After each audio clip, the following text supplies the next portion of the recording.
Okay, so we're back again. This week, we're talking about scapegoats. It's a little bit of a sensitive topic for some, and I know if you've had a rough childhood or you've been scapegoated by a friend group, family, anybody, any group of people, this message is for you. All right, so today we're going to be talking about more so like a family dynamic of it. So are you the person in your family that just is like, you're the black sheep, you're the scapegoat, everybody seems to get along with each other, but when it comes to you, no one seems to really get along with you or like you, even though you've never done anything to them, and you've actually made effort to get them to like you, then you're probably the scapegoat. Um, I'm sure if you're watching this video, you've probably watched other videos like this before, so I'm not going to get too deep into the dynamic of it. But if you are one, trust me, you'll know. And typically you are one because you are probably more spiritually sensitive and empathic. And families that have toxic dynamics tend to choose the person that is more spiritually sensitive and empathic, because you're the strongest person in the family. You're able to carry that weight, you have that light. This is why you are chosen for this role. And oftentimes for a lot of scapegoats, it is dehumanizing to be in this position. The first people that were supposed to care about and love you, literally treated you like you didn't matter. So you probably stepped into the world as if you didn't matter until you were able to find your own light. It's a hard road, and not all of us scapegoats make it out, and that's just the truth. Some people get addicted to drugs, alcohol, end up homeless, like that. And it's like your family ingrains a belief in you that you're worthless and you're not important and you're not good enough. So a lot of people carry that through their lives, and until they heal and use their own empathic powers to heal themselves instead of trying to fix their dysfunctional family, they will turn all that onto themselves, and they will suffer. They will suffer a great deal until they heal. All right. So your narcissistic parents probably more than likely triangulated you with your siblings as well.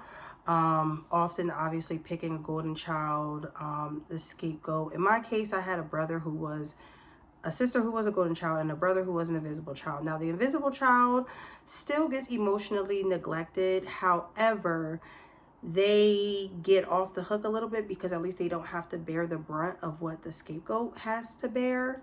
So to them, they also tiptoe around the narcissistic parent as well, because it's like, all right, well, at least I'm not getting like, they see how bad the scapegoat gets it and they don't want that for themselves. So although they might know what's going on, they won't, really engage or like take up for that sibling because they don't want to be put in that position either. And the golden child obviously has it the best. So in their mind, they're doing everything to cater to the narcissistic parents' needs because all of their needs are being met and some.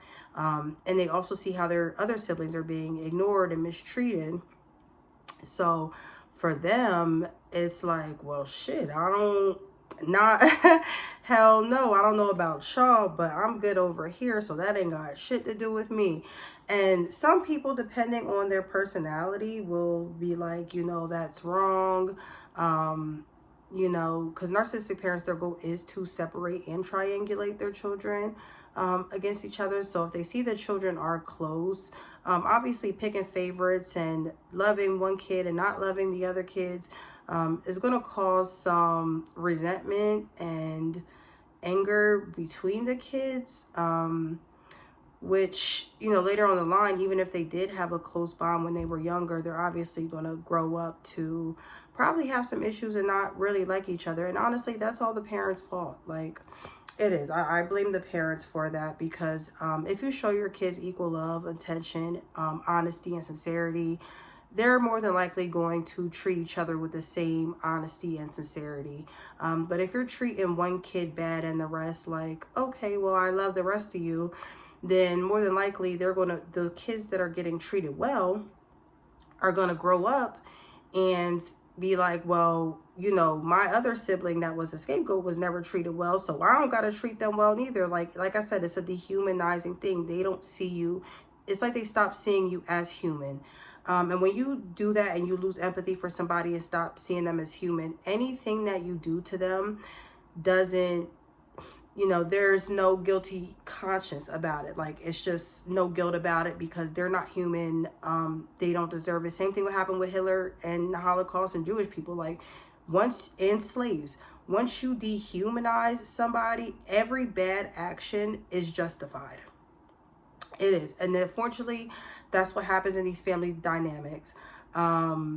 So yeah, if your siblings saw your parents abuse you mentally, emotionally, or physically, more than likely they're going to feel like it's okay to do the same to you as well, and they're not going to have no rap about it.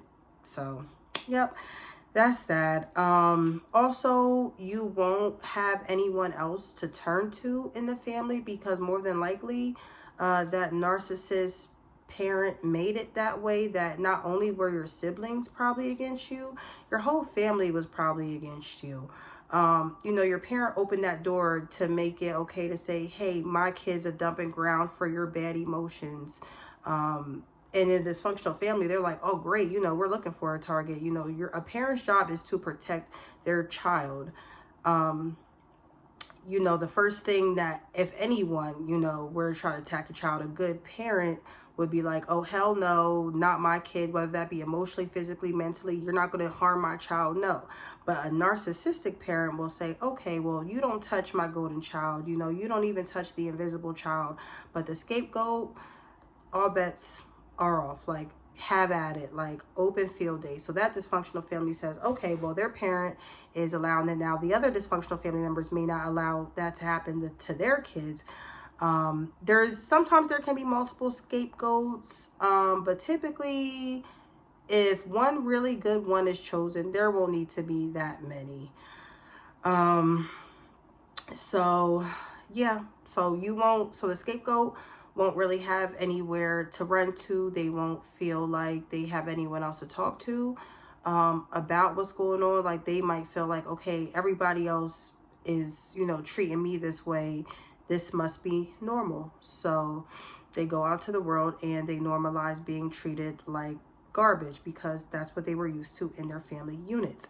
And sometimes when they meet people outside of the family that, you know, they do try to tell their story to and do understand where they're coming from, the narcissistic family, if they have any type of contact with that person outside of the family, they'll try to turn that person against the scapegoat too and say, hey, they're crazy, they don't know what they're talking about, they had a good life, how dare they, like, they had the best parents. Like, they'll try to make it seem like the scapegoat's opinion is completely, you know, invalid.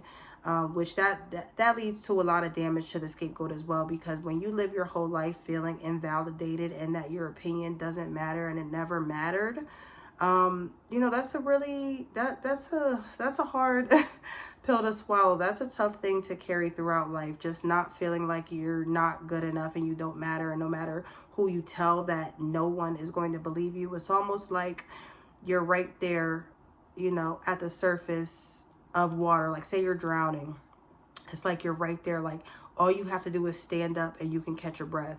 But those narcissists are just going to keep knocking your feet under, and you're just going to constantly feel like you're drowning, and you're going to feel like you don't have a voice, and no matter what you say, that no one's going to believe you, which is really, really sad.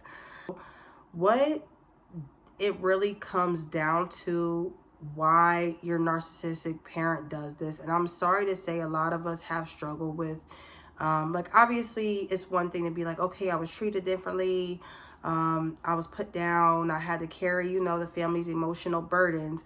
But the deep reality of being in that situation is the realization, which is hard for a lot of scapegoats to swallow, is that your parent never gave a fuck about you.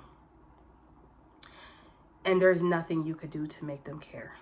And I'm so sorry. Sometimes some of us learn sooner, some of us learn later. But the overall thing, if you have a narcissistic parent, they do not care about you. You know, especially if you were scapegoated. Every negative thing that they felt about themselves, they projected onto you. So they only see, you know, you as a bad quality, you as a mistake, something that they wish, you know, they had never had, something they wish, you know, you never been born. So, and that's that's a hard pill for a lot of people to swallow, to be like, oh, well, I'm sorry, the first people that were supposed to love me never loved me. But you can always love yourself, but that's another story for another time. And the crazy part about it is, no matter how much they show you that they don't give a fuck about you, no matter how much they show you that they don't care about you, the second that you value yourself enough to leave, they will do everything to try to bait you back in. And say, oh no, they'll even try to make you feel guilty for not wanting to be around people that don't care about you. But any person with good, reasonable sense, you know, that has some type of self-worth or has developed that self-worth, is not going to want to be around people that don't give a fuck about them or make them uncomfortable. If your anxiety automatically is through the roof, especially if you're a spiritually sensitive, empathic person, it's gonna feel like you're fucking swallowing bricks every time you have to be around this group of people that have shown you nothing but disdain and contempt. So they'll want you around so they can continuously dump on you. I always say it's best to just stay away. No matter how much they try to seem nice at first, to bait you back in, they'll always put you back into that scapegoat role, no matter how much you try to escape from it, because that's how they've always seen you. That's who you are, and that's who you'll always be to them. So it's best to just stay away. People that don't give a fuck about you, there's no reason to be around them. Yeah, they act like they hate you and then get mad when you leave them alone. It's just a lot of crazy making. Even to the point where they'll follow you on social media to try to see what you're doing. Because honestly, these people that scapegoat you, they see the light in you, and they don't have that light within themselves, and that's what they honestly set out to destroy. It's almost like a need, like they hate that they love the good things about you, the things that they can't possess for themselves. So they'll obviously gossip, try to talk about you, find things out about you on social media.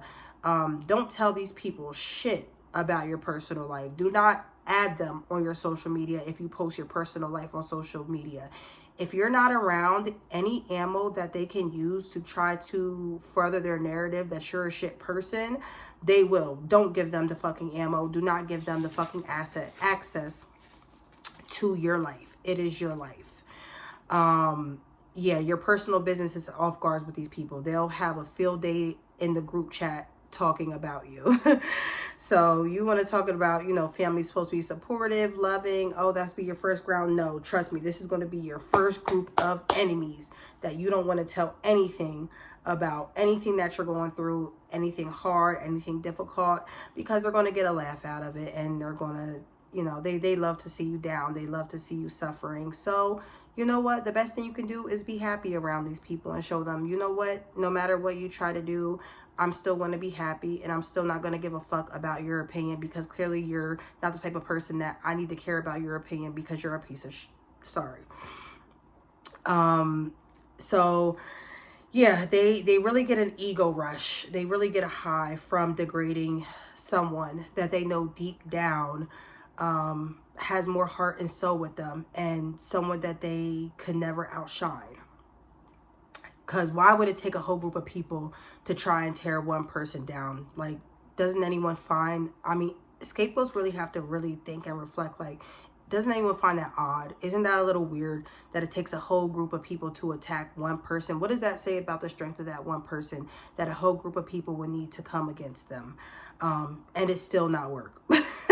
That's the funny part about it. Most of the time, a lot of us find communities within ourselves. A lot of us find, you know, other people like us online that have been through the same thing and that understand completely, you know, where we're all coming from. These people are cowards. They're hyenas. It's like hyenas chasing after a lion. One hyena isn't going to take a lion down, but a group of hyenas is going to have a lot better chance at it. So I just say this to say, family is always going to be what you make it. And we all have the ability to make our own family. So if you've been in this situation or you've been through this, I encourage you to, even if you don't have that system built up yet, because you're still learning how to navigate relationships in life and not attract soul-sucking people like the people that you were raised around, be by yourself, be alone, recalibrate your nervous system, take a deep breath, relax a little bit. You've been through a lot. I mean, you probably have PTSD from the shit that you've been through. So sometimes it's best to just take a break, to be alone. If you don't have that automatic community you can build, because like I said, it might take some time for you to build that discernment up, especially if you've constantly attracted people like your family members into your life. And that happens a lot because we're conditioned from a young age to attract more narcissistic people into our lives, because that's all we know. That's all we knew. So I say this to say, just keep your head high, stay strong, get in the word, get in whatever helps you to feel whole. Tap back into the hobbies, tap back into who you were before the damage was done. And good luck and God bless.